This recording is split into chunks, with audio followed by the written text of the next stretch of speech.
Hey y'all, welcome to the Southern Appalachian Herbal Podcast. I'm Judson Carroll and I'm an herbalist. I'm also a wild crafter, a gardener, and herb grower. I'm coming to you from high atop the beautiful Blue Ridge Mountains of North Carolina, just a stone's throw from the Tennessee line, overlooking the Pisgah National Forest. Absolutely surrounded by the bounty of God's green earth. I spent most of my life wandering these mountains and learning about plants from the old timers and all sorts of characters. On this show, we'll talk about herbs and how to use them, how to find them, how to grow them, how to make preparations. We'll talk about a lot of things. We can also talk about permaculture, homesteading, foraging, and living off the land. Most anything, really. You can email me at southernappalachianherbs@gmail.com if you have a question or a comment. You can also contact me through the Grow Network, where I'm a regular contributor and a moderator for the forums. And my blog is, of course, southernappalachianherbs@blogspot.com. All right, y'all. I'm going to sit my guitar down and let's talk about herbs.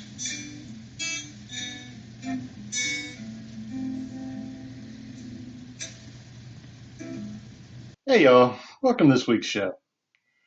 First of all, thanks to everyone who listened to my new program on the Prepper Broadcasting Network, Herbal Medicine for Preppers. It's been very well received. I got some great feedback on it.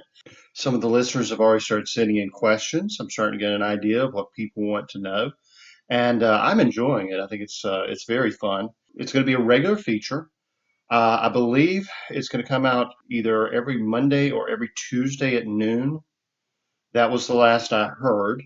So keep an eye on that, prepperbroadcasting.com.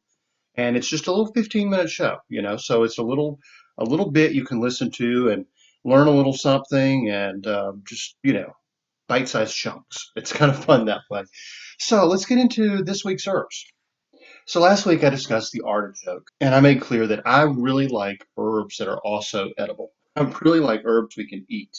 Really, one of the best ways to use many herbs is to incorporate them into our daily diets. You can get just tons of herbs out of the garden or wild and throw them into salads. There's so many herbs that are very tasty. Some are not. Some herbs are not appropriate used that way, especially if they have any level of toxicity. And of course, we wouldn't use like lobelia because you would eat your salad and then throw up.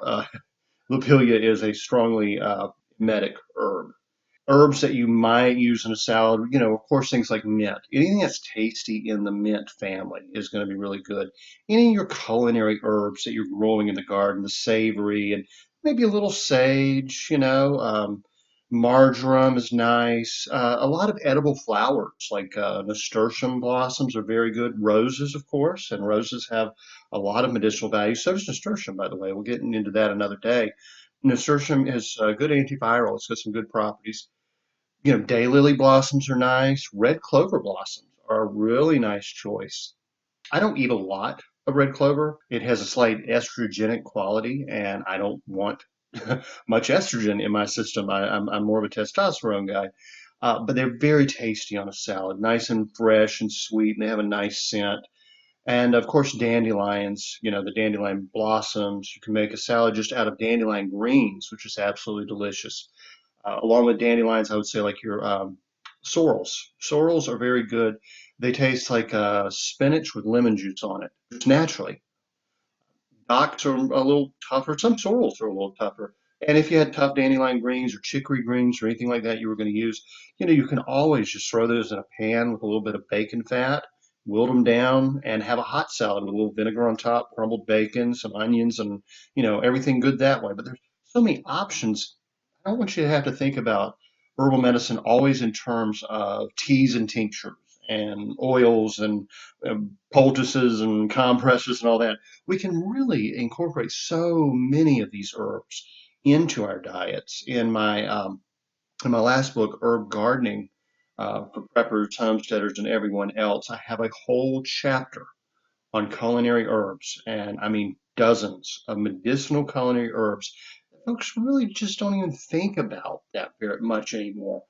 All these herbs that we use, they grew up with us. I mean, over thousands of years. Onions and garlic, for instance, the entire allium family really are extremely medicinal. They they can help with blood pressure. They can help lower a fever. They can help um, as an antibiotic. I mean, they have so many wonderful properties. They can help decongest the lungs. And, we take that for granted. We think of it just as a vegetable. You can literally throw some onions into just about any savory food, right? I mean, from a salad to a soup to, a pot roast. There are just so many wonderful culinary herbs that have medicinal values that our ancestors probably noticed for their medicinal qualities before they ever even thought about eating them. You take mint, for instance. One of the ancient Greek legends is that one of the gods visited this poor elderly couple in the form of a beggar, and they were very hospitable. And the first thing they did was take fresh mint and scrub down the table and the plates and everything they were going to use. And mint was also served with the meal. Mint was not just a condiment. Mint has antimicrobial properties.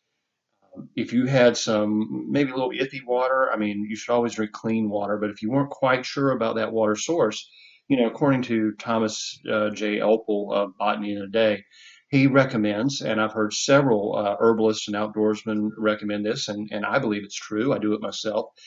Taking a handful of fresh mint, we're talking spearmint, peppermint, one of your stronger mints, and eating it and even putting it in that water will help kill any microorganisms in that water that might make you sick. Well, so many of these herbs like mint, oregano, rosemary, parsley, certainly, these herbs were used um, basically to prevent food poisoning. I mean, our ancestors lived, a long time before refrigeration was invented. Meat was usually starting to turn a little bit. They would rub it down with herbs. They would grind it up into sausage, and the herbs would help preserve the sausage. You could hang it up and air dry it. That's where our entire tradition of those wonderful salamis comes from, is a means of preserving meat with salt and herbs. And in that case, like with the hung salamis, the dried salamis, a friendly bacteria, the same kind of friendly bacterias that were later utilized in penicillin and became an actual antibiotic. Those kind of things started out as a means of food preservation. Eating those herbs with a meal helped prevent food poisoning. So all of our culinary herbs, especially like think sage and sausage. What goes better? Sage with a roast chicken or a roast turkey. Thyme is another one. Strongly antimicrobial herbs that help with the preservation of that meat and helped our ancestors survive, helped them not to die of food poisoning in a time when, food poisoning could become dysentery and you would just die. Water was usually not pure. It wasn't good. That's why our ancestors drank mostly beer and wine and mead if they were in an area where mead was popular. But our ancestors really did not drink water.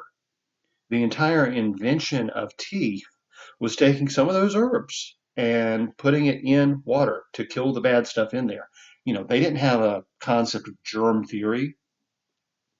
They thought the water was perhaps tainted by a spirit or something. It was something in that water that was going to make them sick. So they took a handful of sage and they put it in the water and maybe sat it in the sun.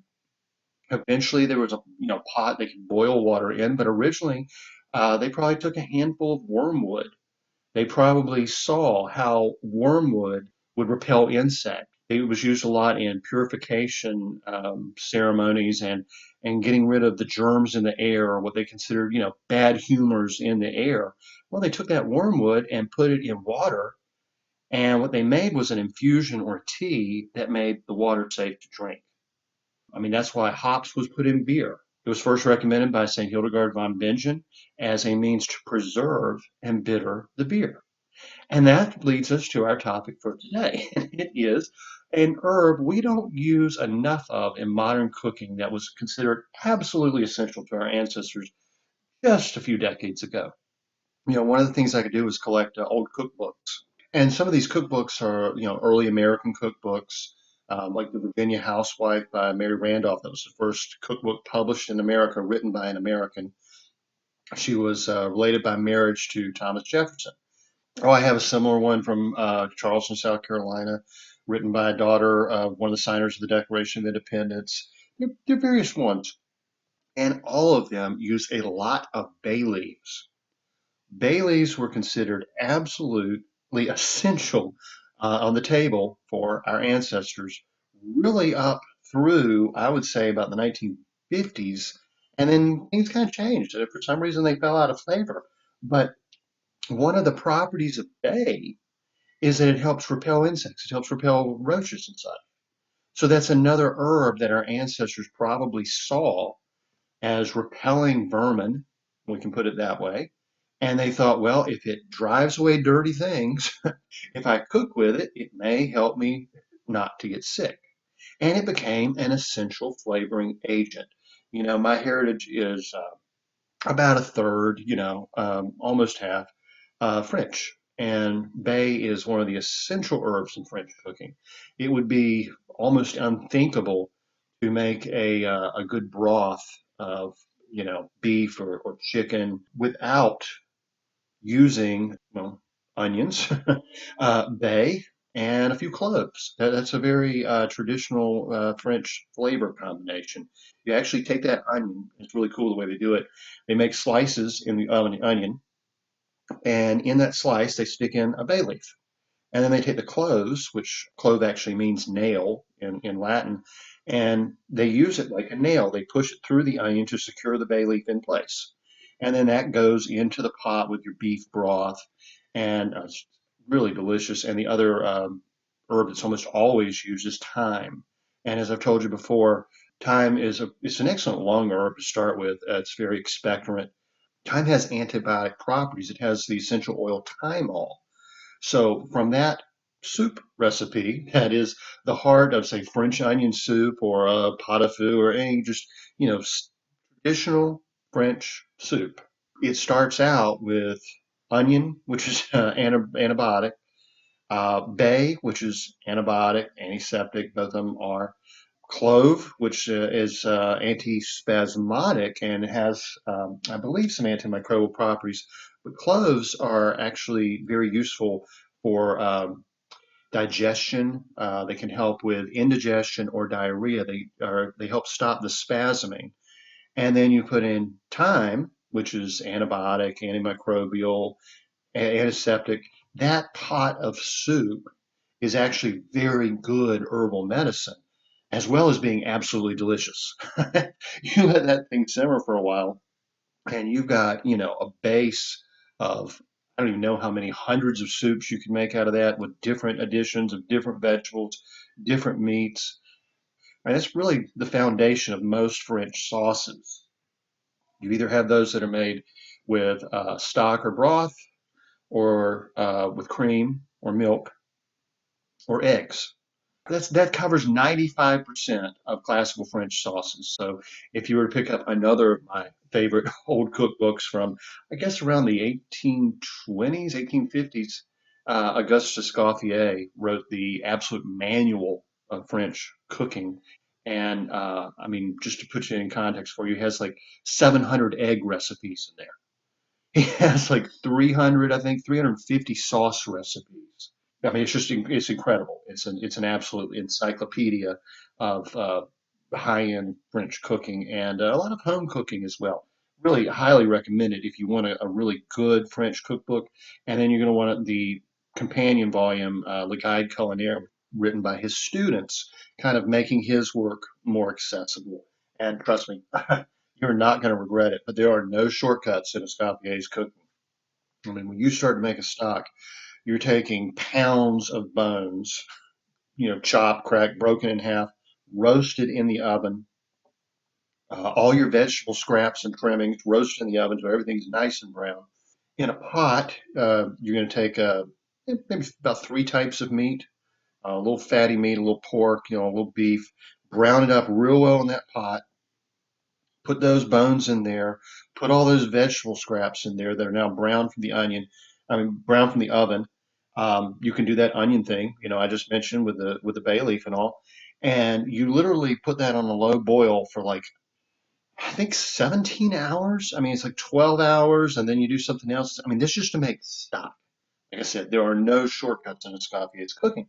But the bay that became that essential part of cooking, not only did it have strong medicinal properties, it also has a really fascinating history. I said my reference to St. Hildegard and hops led me directly to this herb because members of the Bay Laurel family, specifically what they call the Myrica Gale, were once used as a bittering agent for beer, bittering and preserving agent. There was, before St. Hildegard, the most popular beer in Europe was called Groot. Groot was actually flavored with two members of the Bay family. One's called marsh rosemary, wild rosemary. It's not a rosemary at all. It's actually in the laurel family, and the Myrica Gale, and one other herb that escapes me right this moment. This was strongly alcoholic beer. Those herbs combined actually caused hallucinations, excited emotional states, uh, violent outbursts. I mean, if you think the football hooligans, right, the soccer fans in Europe get rowdy now, just imagine them in about 800, 900 AD, swilling that stuff by the half gallon at the time and going out brawling. That was a big problem in Europe at the time. When St. Hildegard introduced hops, the authorities, both in the church and civil authorities, thought it was just like a godsend because hops is sedative, whereas the other herbs had been an excitant. Hops was sedative. And really, they had to institute a law mandating that hops be used because people like their, rough and rowdy ways. And actually, hops is estrogenic. It also lowered the passions a little bit, in the men who drank all that beer.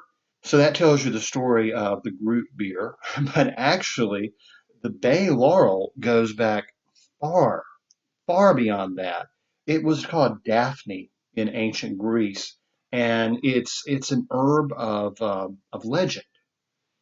In the myth of Apollo and Daphne, the god Apollo fell in love with Daphne, a priestess of Gaia, and when he tried to seduce her, she pled for help from Gaia, who transformed her into the tree, transferred her into the bay laurel tree. So that's why they call it Daphne. And the laurels have just incredible significance in both Greek and Roman culture. That's what they made those head wreaths out of, that were on the heads of the dignitaries and the nobles and the prominent men of ancient Greece and Rome. When we say someone's resting on their laurels, that comes from that laureate. So many of our terms, I guess, in education or law or politics and prestige, really come from that symbolism, those legends of what we would now consider to be the humble bay laurel tree that barely gets used in cooking anymore. I mean, it was actually forbidden to be used, to be burned. At times, there were laws that said, let's see, Pliny the Elder said that laurel was not permitted for profane uses. Lighting it on fire at altars for the propitiation of divination was strictly forbidden because it is very evident that the laurel protests against such uses by crackling as it does in the fire, thus in a manner giving expression to its abhorrence of such treatment. So here's Pliny the Elder, pretty respected guy in the history of Western culture, who actually believed the laurel was protesting when burnt. And it was outlawed to be burned in that era. But it was also known by the ancient Greeks to be very medicinal. Dioscorides wrote in De Materia Medica, he said it was warming and softening. As a result of them, it was good for a hip bath for disorders of the vulva or bladder. The green leaves are somewhat astringent, pounded into small pieces and applied. They are good for wasp and bee stings. Applied with barley flour and bread, they have been able to lessen any inflammation. Taken as a drink, they make the stomach tender and provoke vomit. But the bayberry heat has more than the leaves, and the berries do have a very different usage than the leaves, by the way. They are good, therefore, taken in a linctus, which is a syrup, after they are pounded into small pieces with honey or raisin wine for consumption. That was the wasting disease we now know as tuberculosis, asthma, and dripping mucus around the chest. They are also taken as a drink with wine against scorpion stings. They help treat a form of leprosy. The juice of the berries helped earaches and hardness of hearing dropped into the ears with old wine and rosacea. That's comes from the rose. It is mixed with recipes for medicines to remove fatigue, and with hot ointments, and with those which disperse. The bark of the roots breaks stones, so it's being used for kidney and bladder stones. It's good for liver disorders. Half a teaspoon taken as a drink with fragrant wine. It is also called Dambin. Stephanie gives a lot of different names for it, and gives the warning that it has those, anti microbial, antithelminic properties. It's good for expelling worms and such, and as such was warned not to be taken by pregnant women because any herb that has that property can be very dangerous to the baby. You never want to use really many herbs. I've said this many times. Most herbs should be avoided while pregnant. Okay, but herbs like wormwood and mugwort, and of course bay, and so many even very safe herbs like motherwort, for instance. Motherwort is a very safe herb, very much associated with women and women's issues, but cannot be taken during pregnancy because it can cause a miscarriage. So, and usually it does great damage to the mother as well as the baby when herbs like this are misused or taken unknowingly. So I want to give that extreme warning of caution. Okay. And even it's true of mint. I mean, just simple mint, like you would have in mint tea or the mint you use to flavor peppermint candies, can be very dangerous to both mother and child during pregnancy. Yeah, definitely always bear that in mind. So the 1500s in England, Gerard, the British herbalist, had a lot of praise for Bay. He quoted Galen and Dioscorides. He recommended bayberries taken in wine as good against the bitings and stingings of any venomous beast, and against all venom and poison. That's, that's a pretty strong recommendation right there. He again, he said there's a good remedy for the ears, for congestion of the lungs, for deafness, the same things Dioscorides had said. So, I mean, so here we are nearly 2,000 years later after Dioscorides, and the bay is still being used for almost the exact same conditions in Elizabethan England. He said they were good against cramps and the drawing together of the sinews. Now, the drawing together of sinews can be one of two things, actually, in its old writing. Usually it's withering, wasting away of a, a hand or a foot, something follows a stroke, or extreme arthritis, or it can be one of those really bad, like Charlie horse cramps. They would often describe those the same way. And in the ancient German medicine, it was called Vergiftigkeit. And St. Hildegard was always giving herbal remedies against the Gicht or the Vergiftigkeit, which could be anything from a cramp to absolute paralysis. So you always have to kind of explore kind of context of what they're saying there.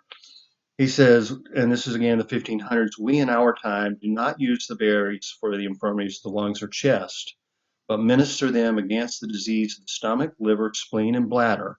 They warm a cold stomach, cause concoctions of raw humors, stir up delayed appetite, take away the loathing of meat. In other words, they gave you an appetite to eat meat. Open the stoppings of the liver and spleen, provoke urine, bring down the menses, and drive forth the secondine. Now, I have no idea what the secondine is.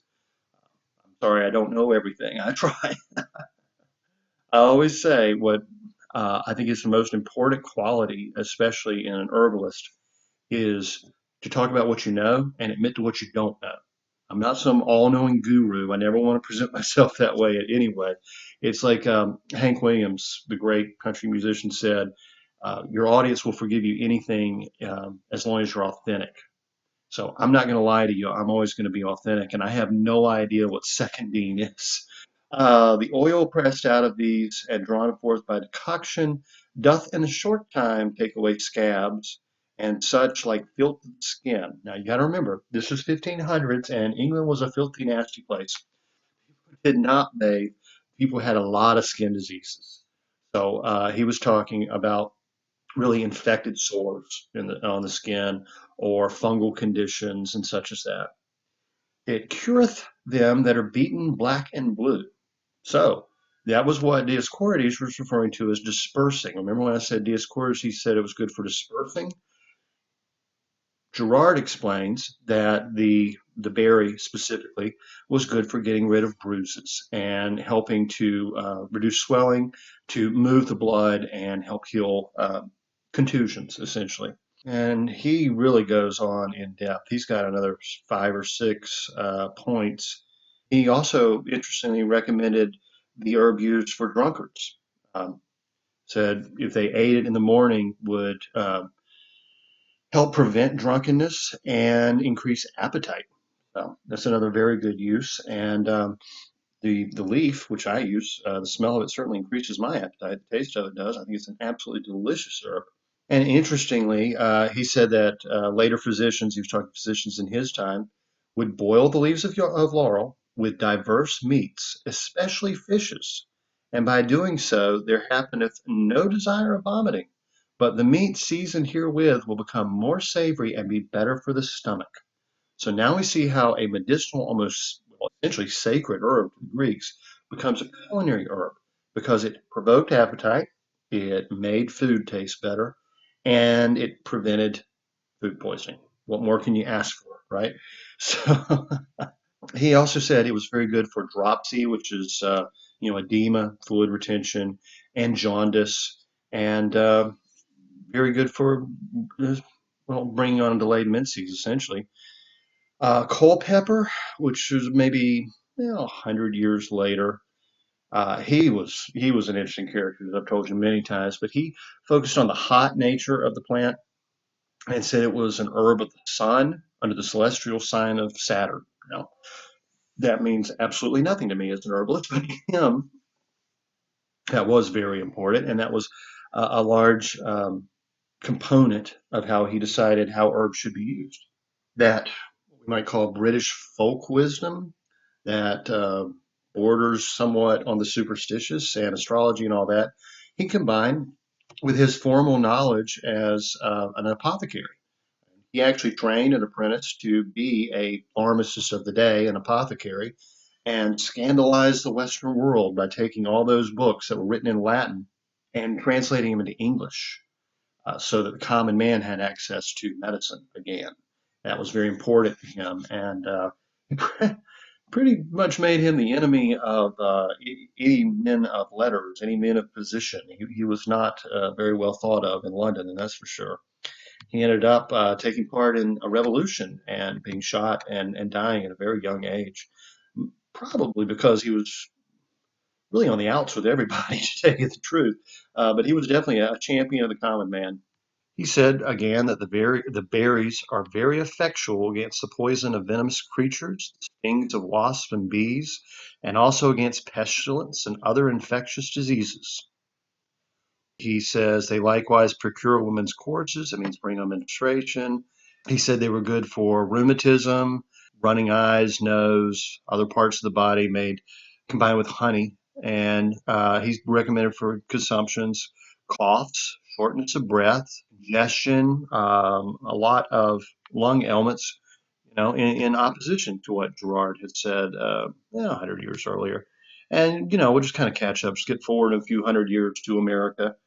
And it's interesting because when our ancestors came here, they found laurel trees that looked, smelled, tasted everything just like the laurels of Europe, but they're actually different. And so we really have trouble when we're going back through the old herbals and such, finding exactly which plant they meant as bay laurel. But by 1898, in King's American Dispensatory, he says this plant, the well known bay tree, is cultivated in Mexico, indigenous to the countries round about the Mediterranean. The leaves, expressed oil, and berries are employed. So he was specifically talking about the European Bay Laurel. Now, interestingly, one of the trees in the Bay family that found great use in Mexico is avocado. And avocado leaf used in Mexico in their indigenous tradition, very much the way the bay laurel leaf was used in Europe. And if you ever have some really good refried beans and you're like, what is that flavor? You know, it's got this kind of licoricey, kind of aromatic. You can't quite put your finger on it. It's avocado leaf. I like cooking with avocado leaves. The other herb they use a lot that's kind of hard to figure out sometimes is epazote. Epazote is another very good digestive herb. But I find that the avocado leaf is like a more mild, slightly more licoricey tasting bay leaf. Anyway, I use them both, and I think they're very good. And like I said, that taste, that what is that in those refried beans that makes them so good in the restaurant, and I just can't seem to replicate it at home? It is avocado leaf. So King's Medical Dispensatory, and this is what a pharmacist would have used in 1898. It says the ancients valued bay leaves and bay berries, using them as astringents, stimulants, and stomatics. Now, astringent is what tightens tissue, reduces swelling, and helps get rid of fluid retention. It can also help with mucus and congestion, just kind of helps dry it up. It's what we might call a tonic to tissue. Stimulant means stimulating digestion in this case. Sometimes a stimulant may be like caffeine's a stimulant. Well, in the old way of looking at things, stimulants were usually more for stimulating digestion, or maybe something you inhale just kind of wake you up a little bit as well. Could also be used in that terminology. And stomatic. Now, stomatic just simply means it settles the stomach. It helps with digestion. In Europe, pastry is at the present day flavored with the leaves, the belief prevailing that they render the food more easily digested. Active emmenagogue properties were formerly ascribed to laurel, and emmenagogue means it brings on menses, and decoction of the root bark was in vogue as a remedy in dropsies and disorders of the urinary tract. So there he's talking about the diuretic properties of the plant. Locally, in powder or decoction, the leaves and fruit were applied to insect bites and stings, scalp eruptions, and in leukorrhea when accompanied by lax vaginal walls. All that now remains of this ancient medication is the use of the oil, both volatile and fixed, as a stimulant topical agent for rheumatic and other painful parts. So by 1898, the bay laurel had fallen out of vogue, as he put it, in American herbal medicine. And again, that is very likely because so many bays were on the market that were not true bays. They were native bays. And, we actually have Miraca Gale grows right here in North Carolina. So if I can make some Groot if I wanted to. If I ever do, I'll do a show about it and maybe be in an excited state. We'll see. But Plants for a Future is, my go-to for modern uses. It's a wonderful British website and book that tries to give every use for every plant on earth. Okay, but its herbal medicine is really very good. The bay tree has a long folk history of use in the treatment of many ailments, particularly as an aid to digestion, and in the treatment of bronchitis and influenza. It has also been used to treat various types of cancer. The fruits and leaves are not usually administered internally other than as a stimulant in veterinary practices, but were formerly employed in the treatment of hysteria, amenorrhea, flatulent colic. Another report says that the leaves are used mainly to treat upper respiratory tract disorders and to ease arthritic aches and pains. It is settling to the stomach and has a tonic effect, stimulating the appetite and the secretion of digestive juices. The leaves are antiseptic, aromatic, astringent, carminative, that means helps get rid of gas, stimulant, and stomatic. Fruit is antiseptic, aromatic, digestive, narcotic, and stimulant. Aha! Now remember I told you about the Groot? I told you about that beer? Narcotic and stimulant. An infusion has been used to improve the appetite and as an emmenagogue. The fruit has also been used in making carminative medicines. A fixed oil from the fruit is used externally to treat sprains, bruises, etc., and is sometimes used as ear drops to relieve pain. The essential oil from the leaves has narcotic, antibacterial, and fungicidal properties. All the properties our ancestors identified several hundred thousands of years ago, actually. They knew it instinctively, they saw it empirically, and I think it's such a very good point I really need to make. You know, I said before, I tell you what I know and I tell you what I don't know, right? I'm not a guru and I don't have all the answers and I don't just have some secret knowledge that I'm getting from some spiritual source somewhere. No, I learn and I study, and I like to tell you how the herb was used over the centuries. When I see an herb that's been used by different people in different parts of the world, generation after generation for 2,000, 3,000, 5,000 years, and sometimes longer, and the people keep recording that it has the same properties. To me, that's absolutely as good or actually much better than what a medical researcher can tell me in controlled studies or laboratory work. It's called empirical evidence. If this herb has been used for generations and been found effective, that to me, yeah, I trust in that actually more than I trust in science. You might call me an empiricist. I believe that is, really important.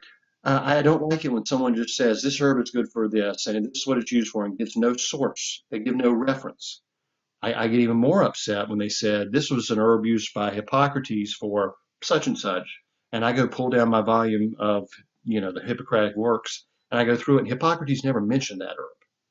So we have as I said before, we have a little problem in herbalism today where people present themselves as gurus, or people try to validate what they're saying by referencing an ancient source that wasn't documented or didn't exist. When I first started my book on medicinal trees, I kept running across these references saying Galen said this about this tree. And I pulled up everything I could find on Galen. It's got the Loeb Classic Library. These books are very hard to get. I mean, honestly, and they're very dense. They're very hard to read. And I read them all. And Galen didn't mention those herbs. 9 times out of 10, Galen had not mentioned those herbs. So I got in touch with a couple of professors, college professors. One was a professor of classics, and the other was actually an expert in historic medicine. And I talked with both of them, and the guy with the classics said, let me tell you the truth. He said, if Galen ever said it, it was never translated into a modern language. And I said, so you're telling me these people are making it up? He said, yeah, they're making it up. They're making it up to make themselves look more important. I talked with the other professor, and I asked the same question, and she said, let me, honestly, they're full of crap.